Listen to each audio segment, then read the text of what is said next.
শিক্ষা দীক্ষাও আছে কিনা কে জানে। বর্ষা, মেরো না। কেন শুধু শুধু আমার জন্য তোমার নিজেদের মধ্যে ঝামেলা করছো?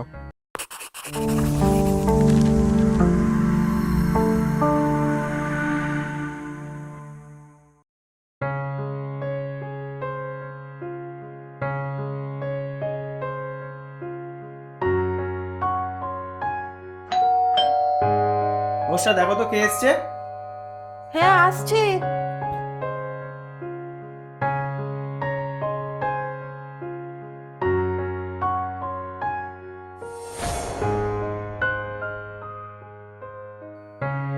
এই তো তুমি তুমি এখানে কি করতে এসেছো? আমাকে খুঁজতে খুঁজতে আমার শ্বশুর বাড়িতেও চলে এসেছো? দেখো, তোমাকে আমি কতবার বলেছি তোমার আমার মধ্যে এখন কোনো সম্পর্ক নেই, আমাদের ব্রেকআপ হয়ে গেছে। তুমি কি চাও না যে আমি একটু ভালোভাবে একটু সুখে শান্তিতে থাকি? দেখো, তুমি প্লিজ এখান থেকে চলে যাও। দরকার ছাড়া আমি কোথাও যাই না, সেটা তোমার থেকে ভালো আর কেউ জানে না। একদম উল্টো পাল্টা কথা বলবে না। গরিব কাগজ কুড়ানি একটা।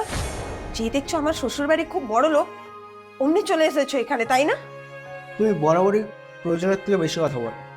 প্রয়োজনটা আমার নাকি তোমার? ওই জন্য তো আমার পিছন পিছন এখানে চলে এসেছো। ভাবছো কিছু একটা গন্ডগোল বাঁধিয়ে বেশ কিছু টাকা হাতিয়ে নিয়ে চলে যাবে, এই ধান্দা, তাই তো? দেখো, মাত্র 1 সপ্তাহ বিয়ে হয়েছে আমার। তোমার কাছে হাত জোড় করে অনুরোধ করছি, তুমি প্লিজ এখান থেকে চলে যাও। আর সিনক্রিয়েট করো না। সিনক্রেট? সিনক্রেট আমি করছি না তুমি করছো? তোমার লজ্জা করছে না এই কথা বলতে? সিনক্রেট আমি করছি? তোমাকে ছেড়ে দিয়ে আমি ঠিকই করেছি। তোমার মানসিকতা এত নিচু। আর তাছাড়া বিয়ে করে আমাকে খাওয়াতে কি? সারাদিন তো নিজেরই কাগজ কুড়িয়ে কুড়িয়ে চলে যায়। দেখো, তোমার যত যা টাকা লাগবে আমি তোমাকে দিয়ে দেবো, কিন্তু প্লিজ এখন এখান থেকে তুমি চলে যাও। আর যদি না যাই? কে?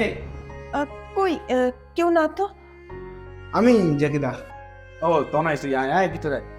না, আম, ও কেন ভিতরে আসবে? আর ও এখানেই বা কি করতে এসেছে? আরে ও তো বাড়িতে এসে যত কাটা আনাজপত্র আছে, প্লাস্টিক, এগুলো নিয়ে যায়। না না, ও ঘরের ভিতরে আসবে না। কেন তুমি ওকে ভিতরে ঢুকতে বারণ করছো কেন? ও তো অনেক আগে থেকেই আসে। ইভেন ও গোটা পাড়ায় যত বাড়ি আছে সব বাড়ি থেকে এই আনাজপত্র নিয়ে যায়। উম, না, আমি চাইছি না যে ও বাড়ির ভিতরে আসুক। আচ্ছা জাকিদা, আমি আসছি, বরাবর না হয় নিয়ে যাবো। না তুই দাঁড়া। তোমার ওয়াইফ যখন চাইছে না। আচ্ছা বর্ষা, তুমি যে ওকে ভিতরে ঢুকতে বারণ করছো, তার তো একটা কোনো কারণ থাকতে পারে। তুমি কি ওকে আগে থেকে চেনো? আমি ওকে আহ, না না, আমি কি করে চিনব? তাহলে? এটা আবার তাহলে কি আছে? আমি চাইছি না যে ও বাড়ির ভিতরে আসুক। কিন্তু কেন, সেটাই তো আমি জানতে চাইছি। দেখো, তুমি যখন আইবুড়ো ছিলে তখন এই ব্যাপারটা অন্যরকম। এখন তোমার বিয়ে হয়েছে, এখন তোমার বাড়িতে তোমার বউও থাকে। আর এইভাবে যখন তখন যে কেউ বাড়ির ভিতরে ঢুকলে সেটা কি ভালো দেখায়?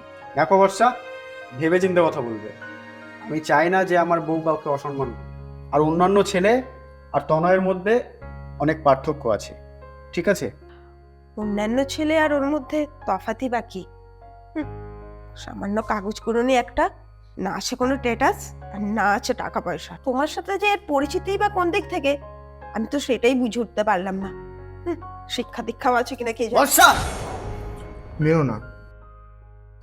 কেন শুধু শুধু আমার জন্য তোমার নিজেদের মধ্যে ঝামেলা করছো? তুমি ওর জন্য আমার গায়ে হাত তুলতে আসছিলে, এই সামান্য 2 টাকার ভিখারির জন্য? তুমি কাকে ভিখারি বলছো তুমি জানো? তুমি জানো কে? থাক, তোমাকে আর ওর হয়ে সাফাই গাইতে হবে না। আমার ভালো করেই ওকে চেনা আছে। শুধু পরিচয় থাকলেই চেনা যায় না, চিনতে গেলে তার মধ্যে ঢুকতে হয়, তাকে ভালো করে জানতে হয়, তাহলে তাকে চেনা যায়। মানে? থাক না। না, ওর জানা দরকার আছে। তুমি যার শিক্ষা দীক্ষা নিয়ে কথা বলছো, যাকে ভিখিরি কত কিছু বললে, তুমি জানো সে কে? ও আসলে একজন সায়েন্টিস্ট। হ্যাঁ, আমরা রান্না করার পরে যে সমস্ত আনাজপত্র ফেলে দিই, আমরা ইউজ করার পরে যে সমস্ত প্লাস্টিক ডাস্টবিনে ফেলে দিই, সেগুলো নিয়ে ও ওষুধ তৈরি করে। তুমি জানো ওকে ইউএসএ থেকে কত টাকা দিয়ে কিনতে চেয়েছে? কিন্তু ও বিক্রি হয়ে যায়নি। ও আমাদের দেশের গর্ব। ও অনেক রকমের ওষুধ তৈরি করেছে, ইভেন এখনো করছে। আর ওর মাসিক ইনকাম আমার সারা বছরের ইনকামের সমান। আমাকে ক্ষমা করে দিও, আমি সত্যি বুঝতে পারিনি। ক্ষমাটা আমার কাছে না, ওর কাছে চাওয়া উচিত তোমার। কি হলো, চাও?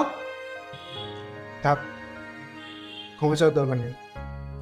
যে নিজের ভুল বুঝতে পারে সেটা অনেক বড় ব্যাপার। হ্যাঁ, একটা কথা বলবো, কোনো মানুষের পোশাক আশাক দেখে তাকে বিচার করতে নেই। পারলে নিজেকে বদলে নিও, নয়তো আগে যখন পস্তেছিলে ভবিষ্যতেও পস্তাতে হবে।